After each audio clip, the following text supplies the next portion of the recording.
He was 17 years old, scared, addicted, and the police took advantage of it. When I first heard about Chad MacDonald's death, I assumed it was another overdose. Another teenage junkie lost to the drug wars in Southern California. That's what the headlines made it sound like. But then I looked closer, and what I found wasn't just tragic. It was institutional negligence dressed up as law enforcement. Chad wasn't just a kid who made bad choices. He was recruited by the police, used, left exposed, then found dead in an alley. But let's back up. Yorba Linda, California, is one of those places where nothing seems to go wrong. It's clean, suburban, proud of its reputation. Gated communities, well-kept lawns, good schools. Families move there for safety. The kind of town where trouble stays politely out of sight. Chad MacDonald grew up there. Middle class, not much different from any other kid at Esperanza High. He skateboarded, messed around with his friends, partied a little too hard. But then meth crept in. First recreational, then regular. And by 17, Chad was using almost daily. In January of 1998, he got caught. Police in the neighboring city of Brea pulled him over during a routine stop and found meth in his backpack. Enough to charge him. Enough to ruin him. That's when they made the offer. Instead of jail time, Chad could work for them. Undercover. As a confidential informant. All he had to do was help make a few buys, wear a wire, and pretend to be part of the game. He was a teenager with a habit and a record. They gave him a choice that wasn't really a choice at all. His mother, Cindy MacDonald, was terrified. She was told her son could face serious prison time. That this was the only way to save his future. The paperwork was shoved in front of her. She signed it. And just like that, Chad MacDonald became a CI, confidential informant, tasked with infiltrating the world of drug dealers. A kid, thrown into the lion's den. The deal was unofficial. No clear timeline. No guaranteed protection. No legal oversight. He wasn't given a handler, a safe exit plan, or even a clear set of rules. He was sent in with a wire and a vague promise. Help us, and we'll help you. At first, Chad was proud. According to people close to him, he thought he could handle it. That it was exciting. Dangerous, sure, but something he could survive. He managed at least one controlled buy. Probably more. But the moment you wear a wire in the drug world, a clock starts ticking. People talk. Rumors spread. And for someone like Chad, young, jittery, and visibly scared, it didn't take long for suspicion to follow. His mother noticed the change. Chad became paranoid. Nervous. He'd disappear for hours. He'd talk about people watching him. About friends turning cold. He told her once, "If anyone finds out, I'm dead." When Chad MacDonald was arrested for the second time, just a month after agreeing to be an informant, police said they were done with him. On paper, at least. They told his mother he was too deep into his addiction, too unreliable to continue working for them. But in reality, Chad remained a marked man. He had already worn a wire. That detail never goes away. Once you're labeled a snitch in the drug world, there's no clean way back. No one hands you a new identity. No one moves you out of town. The cops might walk away, but the streets never forget. Chad had crossed a line. And even if the Brea Police Department now claimed they had severed ties, Chad's world had already changed. Friends had grown distant.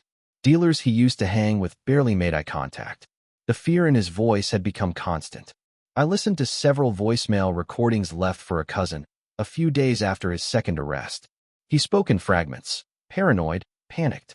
"They know," he whispered in one of them. "I think they know. I need to get out." But he didn't get out. He couldn't. In late February, just over a week before he was found dead, Chad told a friend he was trying to set up something big. He didn't give details, just that it involved people he hadn't worked with before, and that it could fix everything. The implication was clear: one last deal. One last attempt to prove himself useful, maybe even buy his way out. That friend never saw him again. What's disturbing is that the Brea PD claimed they had no knowledge of Chad doing anything after the second arrest. No involvement. No contact. But according to Cindy MacDonald, Chad had multiple calls with someone who he said was a cop. They'd speak briefly, quietly. When she pressed him, he'd shut down. "Don't ask, Mom," he'd say. "Just trust me." If Chad was still in touch with law enforcement, there are no official records to prove it. But that's the nature of the CI system. Messy, undocumented, off the books. It's designed that way, so that if something goes wrong, Responsibility disappears into paperwork that doesn't exist. Meanwhile, Chad's behavior grew erratic. He barely ate. He didn't sleep. He avoided public places. He refused to go to school. According to his girlfriend at the time, a 16-year-old girl we'll call Hannah, Chad was spiraling. He thought everyone was watching him, she told me. And maybe they were. Hannah didn't know the full extent of his work with the police, but she knew enough. Enough to be afraid. Enough to tell him to stop. But by then, Chad was trapped. He owed people. He feared both sides, the dealers and the cops. In that space between, he was alone. Then came the night of March 2nd. Chad told Hannah they were going to a house in Norwalk, a place he'd been to once before. Known for dealing. Known for danger. But he said it would be quick. In and out. Just a drop, he told her. Then we're done. She went with him. What happened next remains one of the most horrifying events I've ever investigated. The next morning, March 3rd, 1998, just after sunrise, a maintenance worker in South Los Angeles was making his rounds along a narrow alley off Vernon Avenue. Behind a dumpster, in a space barely wide enough for a car to squeeze through, he saw something that stopped him cold. It was a body, face down, limp. The young man had no ID, but his face was recognizable. Broken nose, blood-caked lips, ligature marks deep into his neck. Multiple bruises, fresh, violent. A t-shirt soaked in blood, and something else, motor oil, maybe. He'd been tortured, then strangled. It was Chad MacDonald. The official autopsy listed the cause of death as homicidal asphyxiation following blunt force trauma. But that clinical language didn't capture what the coroner told me off-record years later. It looked like they wanted to make him suffer. 6 hours after that discovery, a 911 call came in from hikers in the Angeles National Forest, some 30 miles away. Near a turnout off Highway 39, they found a girl crawling through the dirt, barely alive. Face swollen, jaw shattered, legs torn and bruised. She'd been raped, shot through the lower jaw, and left for dead in the cold. She was 16. It was Hannah. Somehow, she survived. She spent 2 days in the ICU before regaining consciousness. When she could finally communicate, by writing on a pad of paper, her first word was Chad. According to detectives, her statement became the backbone of the investigation. She told them they had driven to a house in Norwalk, a known drug location. Once inside, they were led to the back room. People she didn't recognize were there. It felt wrong. There were no drugs. No exchange. Just silence, and then shouting. One of the men grabbed Chad and slammed him against the wall. Someone yelled, "You brought AF ****ing snitch here?" That word again, snitch. It was like a death sentence. They tied them up, took their phones. Hannah remembered one woman laughing, saying, "You think you get to walk away?" The next hours were a blur of violence. Chad was dragged out first. She heard screaming, heard him begging. Then he stopped. Later, they came for her. They didn't kill her, at least not right away. They shot her in the face and dumped her in the woods. Maybe they thought she was dead. Maybe they didn't care. That detail would become a turning point in court. But at the time, it was a miracle and a curse. Because Hannah now carried the entire weight of what had happened. And she was just a child. Back in Brea, police were quiet. Local media ran vague headlines. Teen found dead in alley. Girl survives brutal assault. No mention of informants. No mention of police involvement. But inside Chad's family, the grief quickly turned to suspicion.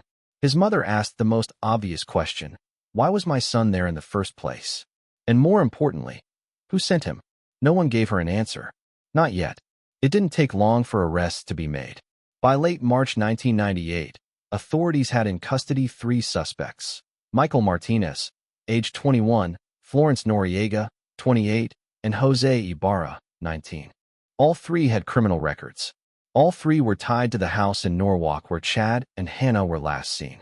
And all 3, according to Hannah's testimony, were directly involved in the kidnapping, torture, and murder.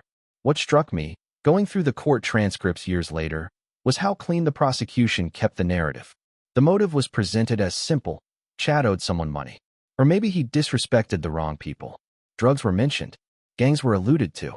But there was a conspicuous absence of something critical. No mention that Chad had been a police informant. It was like that part of the story had been surgically removed. Prosecutors focused on Hannah's testimony, her injuries, her memory of the assault, her identification of the suspects. The defense didn't contest much. There was physical evidence, DNA, and even partial fingerprints. It was an airtight case. In September 1999, all three defendants were convicted of kidnapping, torture, robbery, and murder.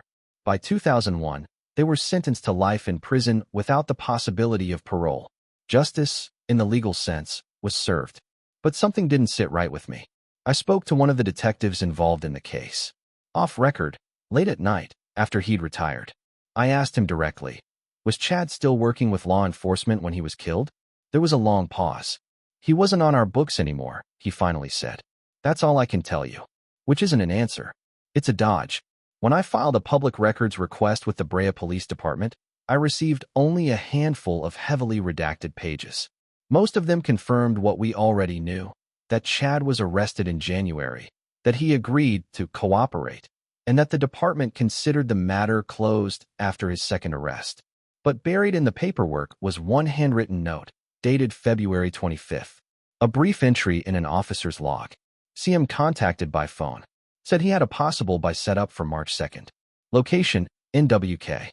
CM, Chad MacDonald. NWK, Norwalk. That single line changed everything.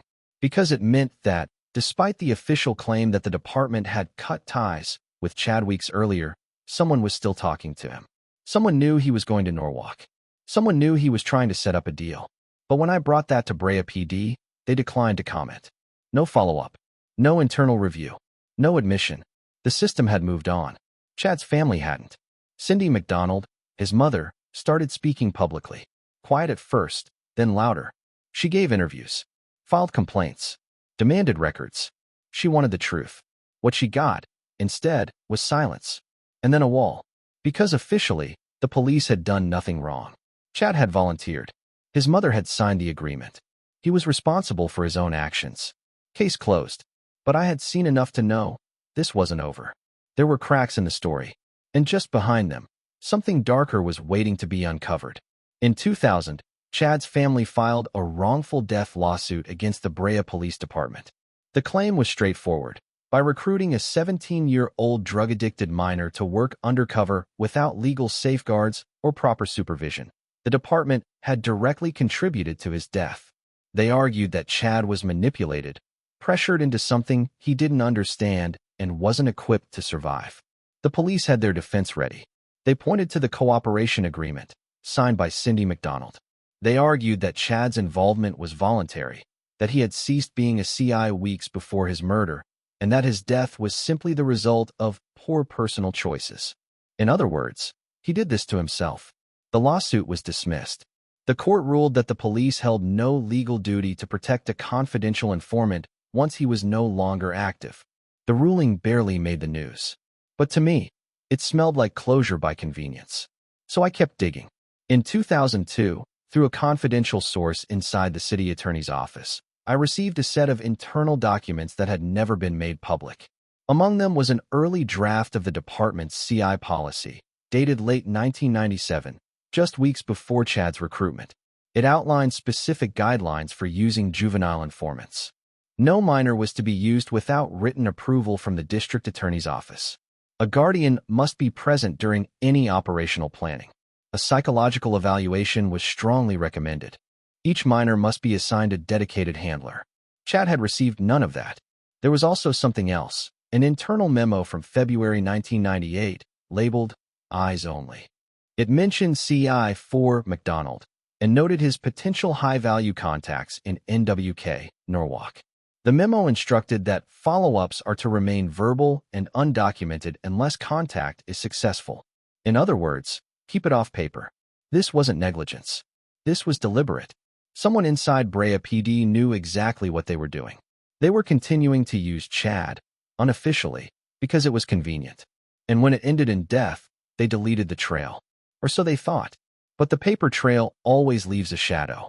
And now, it was surfacing. In August 2002, under pressure from renewed media attention and growing public anger, the cities of Brea and Yorba Linda quietly agreed to settle with the MacDonald family for $1 million. No admission of guilt. No apology. Just a check and a non-disclosure clause. Cindy MacDonald took the money. But she didn't take their silence. She used it to start a campaign. She contacted legislators, talked to journalists, pushed for policy reform. Her message was simple. If the system could do this to her son, it could do it to anyone's. Because Chad wasn't the only minor being used. He was just the one who didn't come home. Years have passed. The house in Norwalk where Chad MacDonald was last seen is long gone, razed after a fire in the early 2000s. The alley in South Los Angeles where his body was dumped is still there, though. I visited it recently. It's the kind of place you'd walk past without noticing. Cracked pavement, faded graffiti, the faint smell of rot. There's no plaque, no marker, nothing to say that a 17-year-old died there, tortured and discarded. And in the building where the Brea Police Department still operates, there's no sign of Chad either. No policy posted. No lesson learned. No badge ever said sorry. When I spoke to Cindy MacDonald, she didn't cry. Not anymore. You run out of tears eventually, she told me. Her voice was steady, but her eyes said everything. She still keeps Chad's skateboard in the garage. Same scuffed deck. Same worn wheels. It was never about the money, she said. It was about someone admitting they failed him. No one ever did. California eventually passed new guidelines on the use of juvenile informants. Stricter documentation, more oversight, formal psychological evaluations. But no law, state or federal, outright bans the practice. Police departments can still use minors. They just have to be a little more careful about how it looks on paper. That's the legacy. I've covered dozens of cases where the system looked the other way, where institutions protected their own at the expense of the vulnerable. But this one never stopped haunting me, not because of what happened, but because of how easily it was buried. Chad MacDonald wasn't perfect. He used drugs. He lied to his mom. He made dangerous choices. But none of that should have been a death sentence. And he sure as hell shouldn't have been left alone, in a room full of killers, wearing a wire. He wasn't a criminal mastermind. He wasn't a trained informant. He was a kid, a scared, high school kid, trying to avoid jail and please his mother. The system saw him as useful, then as disposable, then as forgotten. I still go back to that handwritten police note. CM contacted. Possible by NWK. That one line. That buried file. Proof that someone knew. And said nothing. Justice didn't come with convictions. It didn't come with a settlement. It didn't come with policy changes. Because justice without accountability isn't justice at all. It's PR.